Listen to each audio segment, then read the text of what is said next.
আলোচনা করব আমি একটা ছক্কা নিক্ষেপ করা হলে জোড় সংখ্যা এবং 3 দ্বারা বিভাজ্য সংখ্যা ঘটনাদ্বয় স্বাধীন কিনা, অর্থাৎ জোড় সংখ্যা পড়াটা একটা ঘটনা, 3 দ্বারা বিভাজ্য সংখ্যার যে উপাদানগুলো সেগুলো একটা ঘটনা। এই দুটো ঘটনা স্বাধীন কিনা এবং উহারা পরস্পর বর্জনশীল কিনা। এখানে একটি ছক্কা নিক্ষেপের নমুনা ক্ষেত্র কি? একটি ছক্কা নিক্ষেপের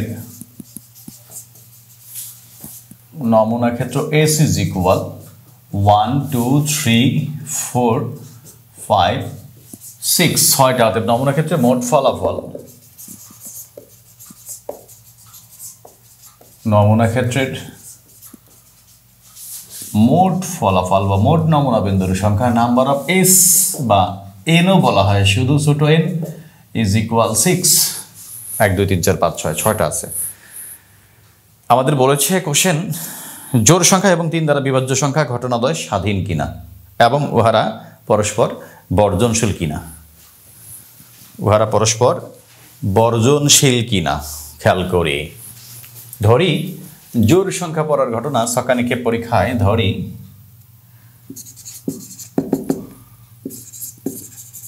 ছক্কা নিক্ষেপ পরীক্ষায় জোড় সংখ্যা পড়ার ঘটনা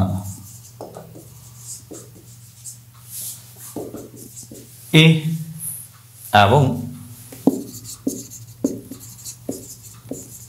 3 দ্বারা বিভাজ্য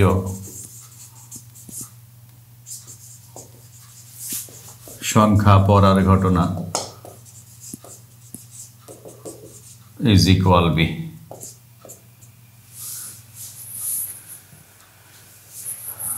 ঘটনা এর অনুকূল ফলাফল, এগুলো আমরা সম্ভাবনা বের করতে হবে। যদি দেখো, যদি probability of A intersection B, A ও বি এই ঘটনাদ্বয় একত্রে ঘটার সম্ভাবনা উহাদের পৃথকভাবে ঘটার সম্ভাবনার গুণফলের সমান হয়।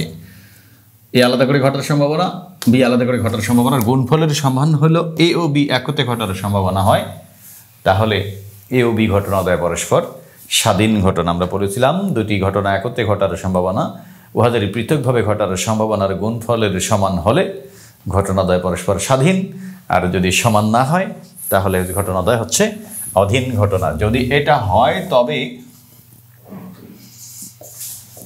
এ ও বি ঘটনাদ্বয় পরস্পর, এ ও বি ঘটনাদ্বয় স্বাধীন ঘটনা।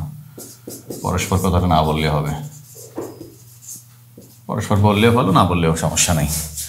দেখো এখন আমরা দেখব এখন ঘটনা এর অনুকূল ফলাফল সংখ্যা। ঘটনা এ কি জোড় সংখ্যা পড়ার ঘটনা, তাহলে ঘটনা এর অনুকূল ফলাফল সংখ্যা হলো 3টি। ঘটনা এর অনুকূল ফলাফল সংখ্যা number of A is equal 3টি জোড় সংখ্যা, যথা কি কি? ঘটনা এ হচ্ছে 2 4 6, এটা হলো ঘটনা এ। আবার ঘটনা বি এর অনুকূল ফলাফল সংখ্যা নাম্বার অফ বি 3 দ্বারা বিভাজ্য সংখ্যা ঘটনা ঘটা 2টা, নাম্বার অফ বি ইকুয়াল 2। টি কথাটা না দিলেও ভালো। যথা, অর্থাৎ 3 দ্বারা ভাগ যায় একটা ছক্কা নিক্ষেপ পরীক্ষার যে রেজাল্টগুলো পাই 3 দ্বারা ভাগ যায় কাকে কাকে? 3কে এবং 6কে।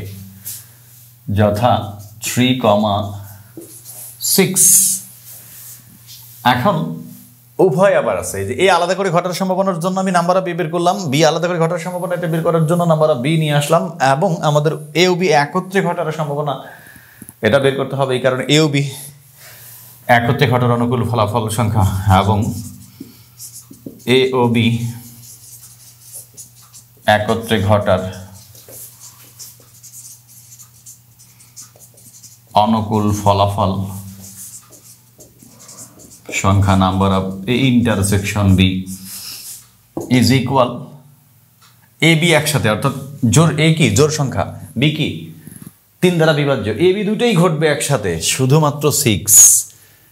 3 দ্বারা বিভাজ্য 3 আর 6, এটা তো জোর না, এই 6টা হচ্ছে জোর। জোর সংখ্যা পড়বে এবং 3 দ্বারা ভাগ যাবে, তার মানে কি শুধুমাত্র 6। Number of intersection B is equal 6, যথা সেটা কি একমাত্র 6। এখন সম্ভাবনার সংজ্ঞা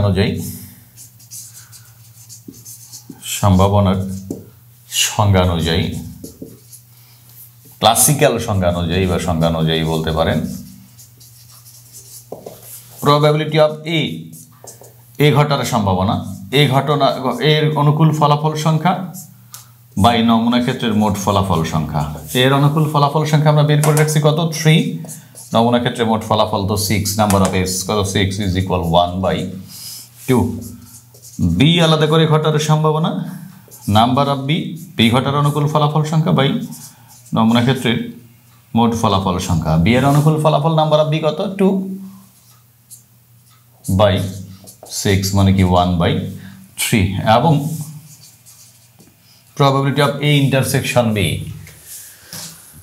খেয়াল করো এগুলো তোমরা পর্যায়ক্রমে উঠাবো, এটা অনেক ইম্পর্টেন্ট। এবং probability of A intersection B is equal এও বি একত্রে ঘটার সম্ভাবনা ইজ ইকুয়াল এও বি একত্রে ঘটার অনুকূল ফলাফল সংখ্যা বাই নমুনা ক্ষেত্রের মোট ফলাফল সংখ্যা। এও বি একত্রে ঘটার অনুকূল ফলাফল সংখ্যা, number of A intersection B আমরা বের করেছিলাম 1, মুছে ফেলছি ভুলে, এখানে ছিল number of A intersection B equal 1, অর্থাৎ এ এবং বি একসাথে ঘটে জোড় সংখ্যা এবং 3 দ্বারা বিভাজ্য এমন সংখ্যা একমাত্র হলো 6। তাহলে number of A intersection B এর মান হচ্ছে 1।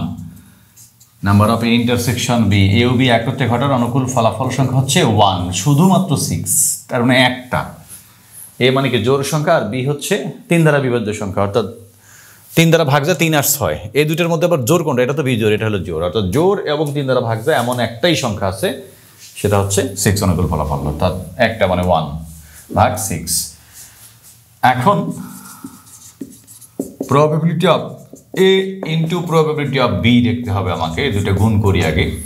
প্রবাবিলিটি অফ এ এর মান কত, 1/2, ইন্টু প্রবাবিলিটি অফ বি এর মান কত, 1/3। প্রবাবিলিটি অফ এ এর মান উঠাইলাম, প্রবাবিলিটি অফ বি এর মান উঠাইলাম, গুণ করো, 1 আর 1 উপরে উপরে গুণ হবে, 1 হবে 3 2 গুণে 6 is equal probability of A intersection B আসছে, কিন্তু দেখো এটাই আসছে। প্রবাবিলিটি অফ ইন্টারসেকশন বি এও বি একত্রে ঘটার সম্ভাবনা আমি কি পেয়েছি 1/6, আর এও বি আলাদা করে ঘটার সম্ভাবনার গুণফলের মানও পাইছি আমি 1/6, তার মানে তারা পরস্পর সমান। যেহেতু এও বি একত্রে ঘটার সম্ভাবনা ইজ ইকুয়াল এ আলাদা করে ঘটার সম্ভাবনা বি আলাদা করে ঘটার সম্ভাবনার গুণফলের সমান, অতএব বলা যায় এ ও বি ঘটনাদ্বয় পরস্পর স্বাধীন ঘটনা, পরস্পর স্বাধীন ঘটনা। তো আমরা কি বলতে পারি, সুতরাং আমরা বলতে পারি, সুতরাং জোড় সংখ্যা, একটি ছক্কা নিক্ষেপ পরীক্ষায়, একটি ছক্কা নিক্ষেপ পরীক্ষায় জোড় সংখ্যা ও 3 দ্বারা বিভাজ্য সংখ্যা ঘটনাদ্বয় পরস্পর স্বাধীন। 3 দ্বারা বিভাজ্য সংখ্যাদ্বয় পরস্পর স্বাধীন ঘটনা, কারো সমস্যা হওয়ার কথা নয়, আমি একদম সুন্দর করে ভাঙায় ভাঙা দেখাইছি। আবার বলেছে উহারা বর্ধনশীল কিনা, আবার যেহেতু probability of A intersection B is equal কত পাইছি 1/6, নট ইকুয়াল 0, অর্থাৎ 0 সমান নয়, কমন আছে 1/6 মানে কি কমন আছে। এ এরকম, এটা বি যদি হয় এটা এ ঘটনা, এটা হলো বি ঘটনা, এদের মধ্যে কমন নাই, এটা হলো বর্জনশীল, আলাদা বা বিচ্ছিন্ন। আর যখন কমন অর্থাৎ এতেও এই জায়গাটুকু আছে, বিতেও আছে, এটা হলো এ ইন্টারসেকশন বি, অর্থাৎ এ ইন্টারসেকশন যে A probability of A intersection B এর মান এখানে কি 0, আর এখানে কি 0 না, 0 বোধ অন্য কিছু আসবে, অর্থাৎ নট ইকুয়াল 0 আসবে, অর্থাৎ বর্জনশীল নয়। যেহেতু probability of A intersection B is equal মান আছে, তার মানে এটা কমন উপাদান আছে, অর্থাৎ বলা যায় ঘটনাদ্বয় এ ও বি ঘটনাদ্বয় বর্ধনশীল নয়। অতএব বলা যায় ঘটনাদ্বয় পরস্পর বর্ধনশীল নয়।